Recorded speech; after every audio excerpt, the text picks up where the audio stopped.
నమస్తే, welcome to view point. రక్షణ రంగంలో భారత్ మరొక అరుదైనటువంటి మైలురాయిని చేరుకుంది. తాజాగా అగ్ని-5 ICBM అంటారు, ఇంటర్ కాంటినెంటల్ బలాస్టిక్ మిసైల్. చాలా శక్తివంతమైనటువంటి మిసైల్ ఇది.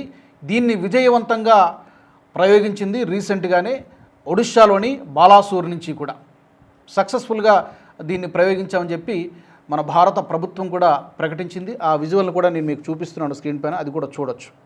ఏంటి ఈ అగ్ని-5 మిసైల్ టెస్టు ప్రయోగించడం ద్వారా ఏంటి దీని గొప్పతనం, భారత్కి ఏంటి లాభం అంటే కనుక, పర్టికులర్గా మన శత్రు దేశాలకు, మన నైబర్ కంట్రీస్ కూడా ఒక బలమైనటువంటి మెసేజ్ ఈ అగ్ని-5 మిసైల్ని ప్రయోగించడం ద్వారా ఇస్తున్నాం.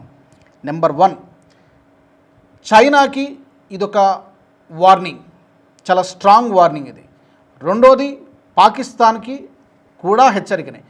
ఎందుకంటే ప్రధానంగా ఈ అగ్ని-5 యొక్క ముఖ్య ఉద్దేశం ఏంటంటే, చైనాలో ఉన్నటువంటి కీలకమైనటువంటి మిలిటరీ బేస్లు, అలాగే కొన్ని సిటీలు, కీలకమైనటువంటి ఇన్ఫ్రాస్ట్రక్చర్ ఉన్నటువంటి సిటీలు కూడా ఈ అగ్ని-5 రేంజ్లోకి వస్తాయి.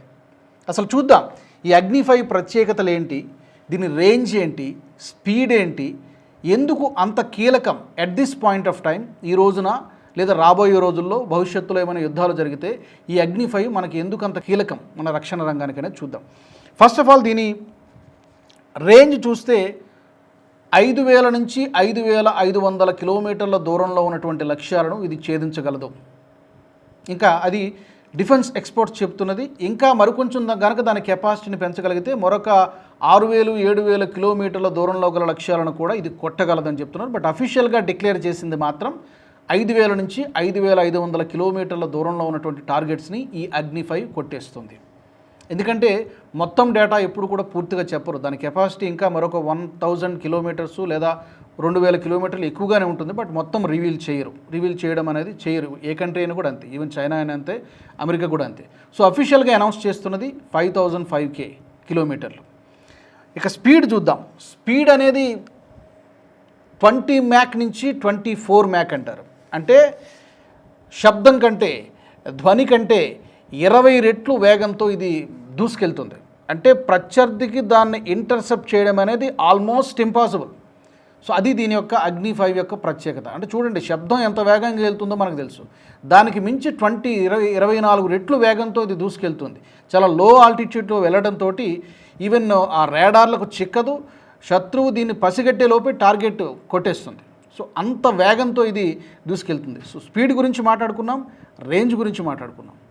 అండ్ ఇందాక నేను ఇంట్రోలో చెప్పినట్టుగా ఎందుకు చైనా ఈ రోజున గజగజ, చైనాకి ఎందుకు చెమటలు పడుతున్నాయి, చైనాకి ఎందుకు భయం పుట్టుకుంది, టెన్షన్ పడుతుందంటే, ఈ అగ్ని-5 రేంజ్లో ఏ సిటీలు ఉన్నాయంటే అగ్ని-5 కొట్టగలిగేటువంటి కీలకమైనటువంటి మిలిటరీ బేస్లు, స్థావరాలు ఉన్నటువంటి సిటీలు బీజింగ్ కానివ్వండి, షాంఘై కానివ్వండి, గాంగ్జూ, షెంజాన్, చెంగ్డు, వుహాన్, హార్బిన్, కింగ్డౌ, ఇలాంటి నగరాలన్నీ కూడా ఈ అగ్ని-5 రేంజ్లోకి వస్తాయి.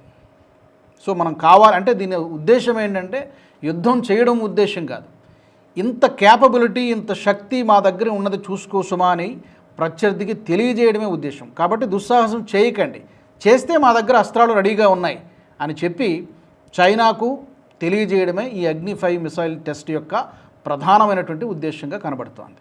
కాబట్టి అందుకనే చైనా మన శక్తిని పెరగడాన్ని చైనా ఎందుకు ఓర్చుకోలేదంటే రకరకాల కుయుక్తులు చేస్తోంది. ఈవెన్ అమెరికా కూడా చేస్తోంది. అమెరికా ఇప్పుడు డిపెండెన్స్, ఆసియన్ కంట్రీస్ అన్నీ కూడా, ఆసియా ఖండంలోని దేశాలన్నీ కూడా డిఫెన్స్ ఉత్పత్తుల కోసం మన దగ్గర కొనుక్కోవాలి, తద్వారా వాడి బిజినెస్ జరుగుతుంది. కానీ ఇప్పుడు ఏమవుతుంది, క్రమక్రమంగా Atmanirbhar Bharat, make in India concept అనేది డిఫెన్స్ రంగంలో భారత్ గత 10 సంవత్సరాల నుంచి కూడా చాలా అగ్రెసివ్గా ముందుకెళ్తోంది. ఇప్పటికీ డిపెండెన్స్ ఉన్నది, పూర్తిగా మనం స్వయం సమృద్ధి సాధించలేదు, కానీ చాలా వరకు తగ్గించుకున్నాం. గతంలో ఎలా ఉండదంటే ప్రతి చిన్న విషయం కూడా మనము విదేశాలపైన ఆధారపడాల్సినటువంటి పరిస్థితి. రష్యా మీదనో, ఇజ్రాయెల్ మీదనో, లేకపోతే అమెరికా మీదనో, ఇంకా ఫ్రాన్స్ దగ్గర నుంచో ఎక్కడో ఒక చోట మనం బూట్లు, సైనికులు వేసుకున్నటువంటి బూట్లు కూడా ఒక దశలో మనము విదేశాల నుంచి తెప్పించుకోవాల్సినటువంటి పరిస్థితి, చిన్న చిన్న తుపాకుల దగ్గర నుంచి కూడా. ఈ రోజున సొంతంగా అభివృద్ధి చేసుకోగలిగేటువంటి స్థాయిలో మన డిఆర్డిఓ కానీ, మన రక్షణ డిఫెన్స్ డిపార్ట్మెంట్ కానీ ఉంది. ఎగుమతులు కూడా చేస్తున్నాం, ఎగుమతులు పెరుగుతున్నాయి. వియత్నాం కానీ, ఫిలిప్పీన్స్ కానీ, మరికొన్ని దేశాలు కూడా ఆసక్తి చూపిస్తున్నాయి భారత రక్షణ ఉత్పత్తులను కొనుక్కోవడానికి. పర్టికులర్గా ఆపరేషన్ సింధూర్ తర్వాత చైనా డిఫెన్స్ ప్రోడక్ట్స్కి డిమాండ్ తగ్గిపోయింది, గిరాకీ తగ్గిపోయింది. భారత డిఫెన్స్ ప్రోడక్ట్స్కి డిమాండ్ పెరుగుతోంది. కారణం ఏంటంటే పాకిస్తాన్ వాడినటువంటి వెపన్స్ అన్నీ కూడా మనం చాలాసార్లు చెప్పుకున్నాం. చైనా నుంచి వచ్చినటువంటి, చైనా స్పాన్సర్ చేసినవి, పర్టికులర్గా ఎయిర్ డిఫెన్స్ సిస్టమ్ అవన్నీ కూడా బొక్కబోర్లా పడ్డాయి, ఫెయిల్ అయిపోయాయి. మన మిసైల్స్ని ఏవి కూడా అడ్డుకోలేకపోయాయి. దీంతో చైనా బండారం బయటపడిపోయింది. ఓహో, చైనా ప్రోడక్ట్స్ అంటే ఇలాగే ఉంటాయేమో అనేటువంటి ఒక అభిప్రాయం ఒళ్ళువేడిగా వెళ్ళిపోయింది. దాంతో చైనా డిఫెన్స్ మార్కెట్ కూడా చాలా వరకు తగ్గింది ఆపరేషన్ సింధూర్ తర్వాత. అట్ ద సేమ్ టైం భారత డిఫెన్స్ ఎక్స్పోర్ట్స్ పెరిగాయి, డిమాండ్ పెరిగింది.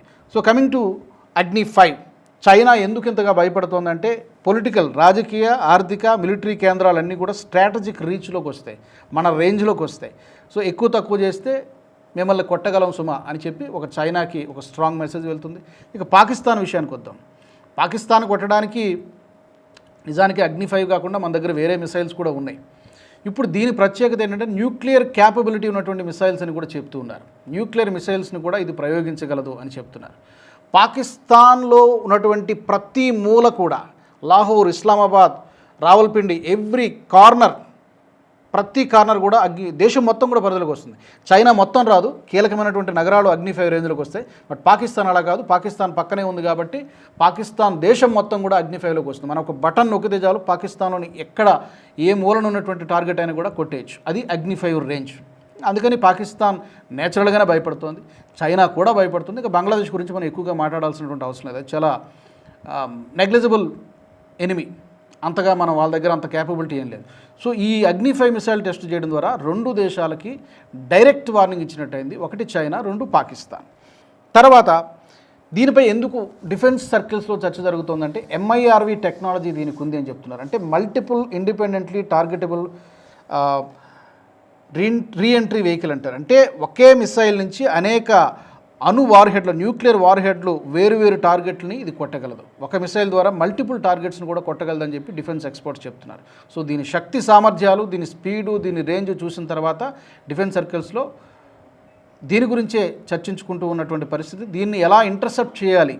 ఈ వీడియో మీకు నచ్చినట్టయితే లైక్ చేయండి, 10 మందికి షేర్ చేయండి. అలాగే కామెంట్ల రూపంలో మీ అభిప్రాయాలను మాతో పంచుకోండి. Nationalist hub group of channels ను సబ్స్క్రైబ్ చేసుకుని తెలుగునాట జాతీయవాద జర్నలిజాన్ని ప్రోత్సహించండి. ఈ వీడియో కింద ఉన్న బెల్ ఐకాన్ పై క్లిక్ చేయడం మర్చిపోవద్దు.